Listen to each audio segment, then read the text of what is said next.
Hello and welcome to this video tutorial on the SMT Store Operator functions stock overview. In this video we are going to look at the stock overview screen and also the stock alerts that you can see on this screen. So to begin with, I'm going to log into the SMT as a store operator.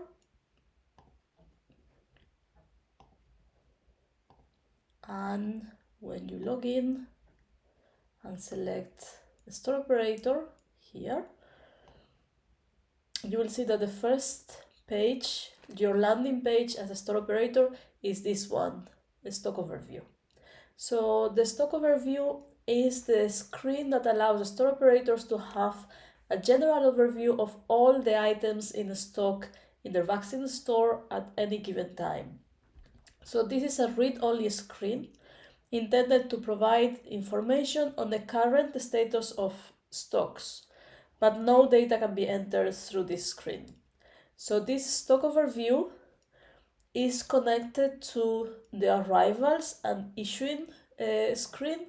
So the information here gets updated every time there is an arrival or there is an issuing of stock.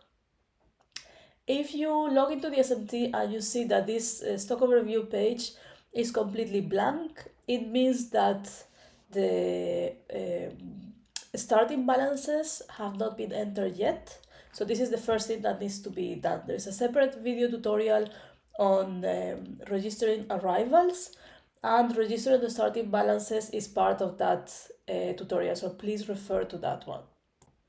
Once you have entered the starting balance of all the products you have in the store, you can come back to the stock overview and you will see the information is reflected here.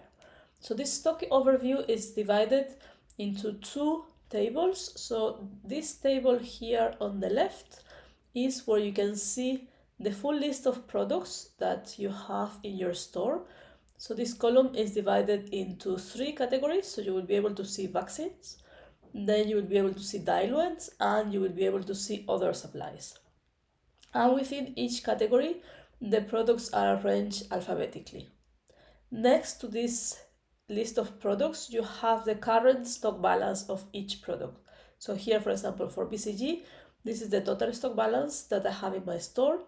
For BOPV, this is the total stock balance that I have. For IPV, this is the quantity. This is expressed in doses or pieces in the case of the supplies. Then there is another table on the right that gives you specific details of the product. So here you can select, right now BCG is selected. So the table on the right shows the details of the BCG vaccines that are available. So for BCG, I have this batch number with this expiry date, this VVM stage, and all the other details. And at the end, you can see the stock balance of that specific batch. Then I have another batch, all its details, and at the end, we have the stock balance of that specific batch. So you can see we have 36,000 of one batch, 2,000 of another batch. So here in the total, we can see 38,000. Just like that, you can select any other product. For BOPV, you can see you only have one batch. For IPV, again, I have two separate batches. For one, I have 50,000. For the other, I have 5,990. Here, I can see the total. So that's the difference between these two tables. Here is the aggregated totals.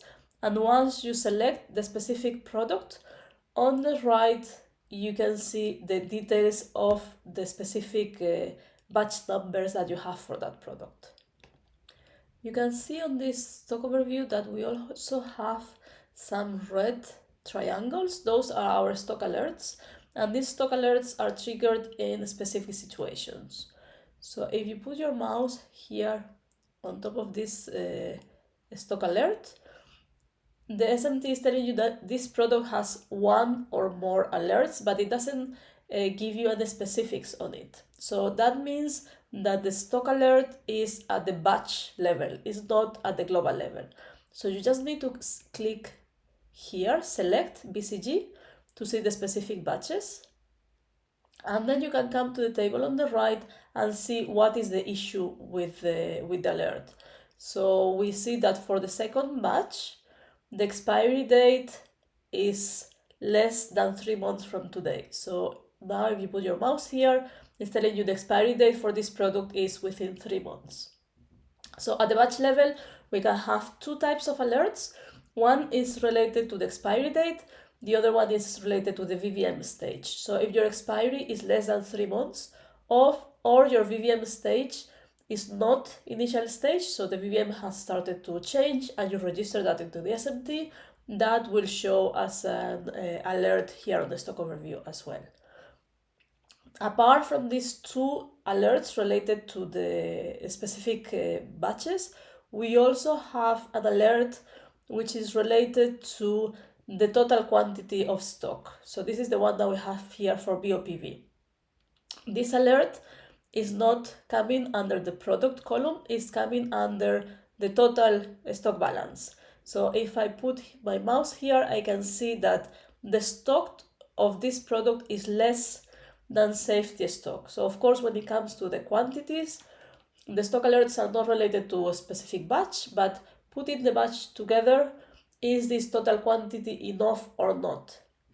If the quantity is less than the safety stock, then you will see that a specific product quantity alert.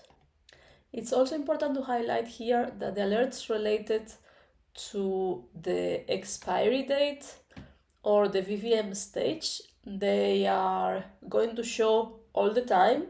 The moment you enter a specific product that has, as I was saying, expiry date of less than 3 months, or a VVM stage that has changed, that alert is going to show. However, for the alerts related to the stock balances, these alerts can only be calculated if we have information on how much is needed for the year. So only with that information, the SMT will be able to calculate what is your minimum stock and whether this quantity is above or below the minimum stock. So it's important that we have entered into the SMT our program data, our population data, our safety stock requirements, and so on. So this is the data that is entered by the administrator. So it's, if the data is not entered, the SMT will not be able to calculate these minimum requirements. So even if we have here a stock out, the quantity alert will not be triggered. We have a separate video tutorial on how to enter program data, how to enter population data, so you can refer to that to understand more on these calculations. So this is all for the stock overview. I hope this video has been useful. See you in the next tutorial.